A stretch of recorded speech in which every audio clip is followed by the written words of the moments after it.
Hey guys, Russ here with bishopswest.com. Just wanted to show you something, kind of show you what I've been working on today. Um, this is, I have no idea how long this took me just because I've been kind of doing this in a distracted kind of way, watching TV and stuff. So, anyways, just wanted to show you, I had the polygrid and saw a video, watched a YouTube video by Andrew Huang, and he was talking about unusual production techniques. And one of them was using his modular, just doing kind of random sequencing. And so I thought, okay, that would be kind of fun to do. So, of course, mine didn't turn out anything like his, and I haven't put that much effort into it. But just to kind of show you what I've done, I'm trying to figure out where to start. So this one is just a sample, and I don't remember which one. It's like one of these. See?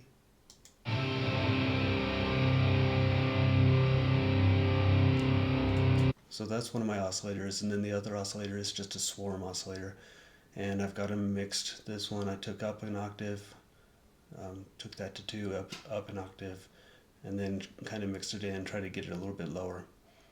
Um, Now the randomization part, so I've got this device over here, oops, which is my just random sequencer, and it's being controlled by the phase of the of the whole grid. And so really what this is doing is it's saying every bar, this is how many subdivisions of that bar it will be shooting out. This is how much of a chance it has of shooting out that. So you can see here, I should probably actually have that higher just so it hits the first beat every time. Maybe I can make that lower that way. And so maybe I always want that, maybe not necessarily that. And so this is just how much of a chance it'll have of spitting out that trigger. Okay, then from there I've got the trigger going to the trigger on this oscillator, the sampler. I've got a trigger going out to the amplitude envelope. I've got a trigger going out to this swarm oscillator, and I've got another trigger going out to the dice. And what this is doing is creating even more randomness in that. I'll talk about this first. So it's setting my pitch, and so you can see I've got the pitch oscillate or the pitch scale set between C4 and C5, and then what it's doing is it's adding in whatever key I hit on the keyboard. So right now it's at C4, but if I hit the key like the F above that, it'll add that and make it into the F. And so it does that, it adds those together, and then sends that to the pitch quantize. Now what the pitch quantize is doing is saying it will only hit those notes within the scale. So once it goes through there, controls the note of the swarm, and you'll see I've got that all the way up.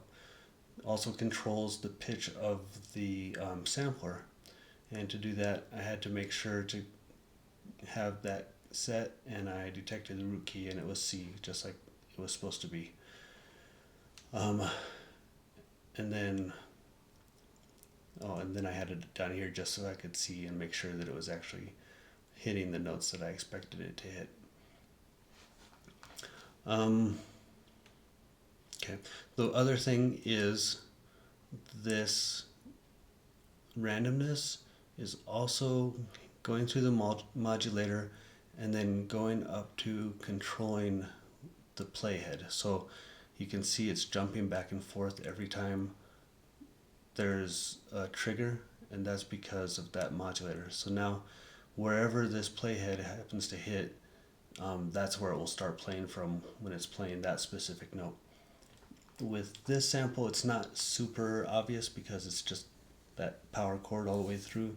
If I put something else in there that had more variation throughout the whole note, then that would be more obvious. But for this, that's good enough.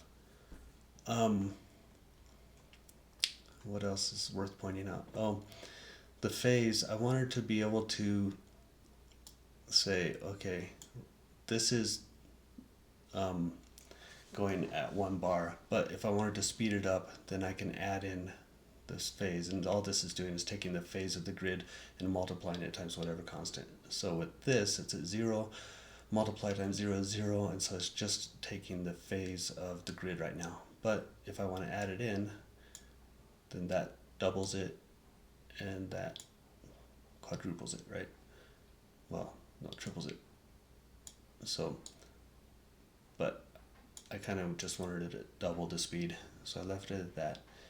Then we've got, like I said, our envelope over here. The other thing I'm doing is this gate module is controlling the attenuate, because I didn't want to be hearing this the whole time. I only wanted to be hearing it when I had a note coming in or when I'm playing a key on the keyboard. So if I play a key, right,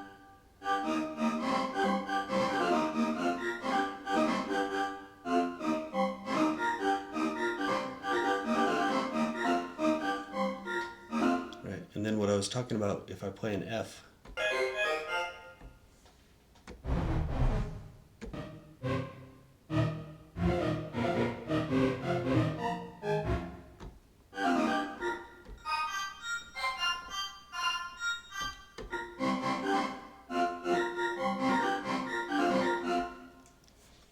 so that way it's responsive. If I got rid of that,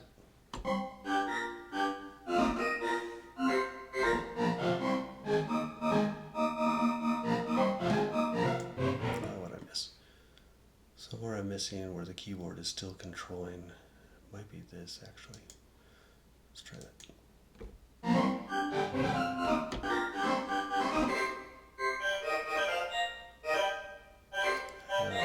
I missed something. Oh, unplugged. There we go.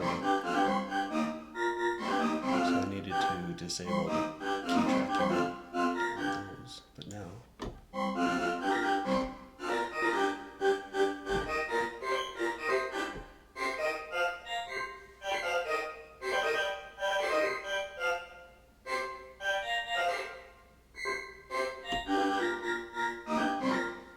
So, what's going on is this is adding to the pitch, whatever's coming through the pitch scaler, but it's still going to be within an octave. It's just shifting the octave around. So it's still going to be the same scale. It's still going to be C, E flat, F, G, B flat. So.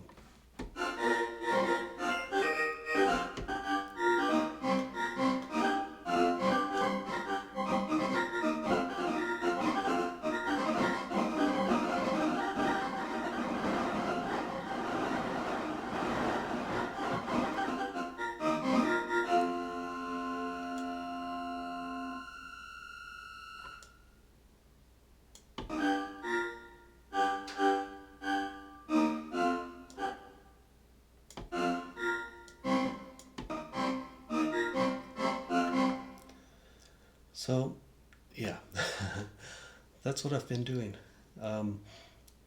Hope that was interesting to you. If you have any questions about this, just let me know. Not that I'm an expert on the grid, but I'm starting to get used to it and I'm starting to understand some of the concepts. So, yeah, just let me know in the comments.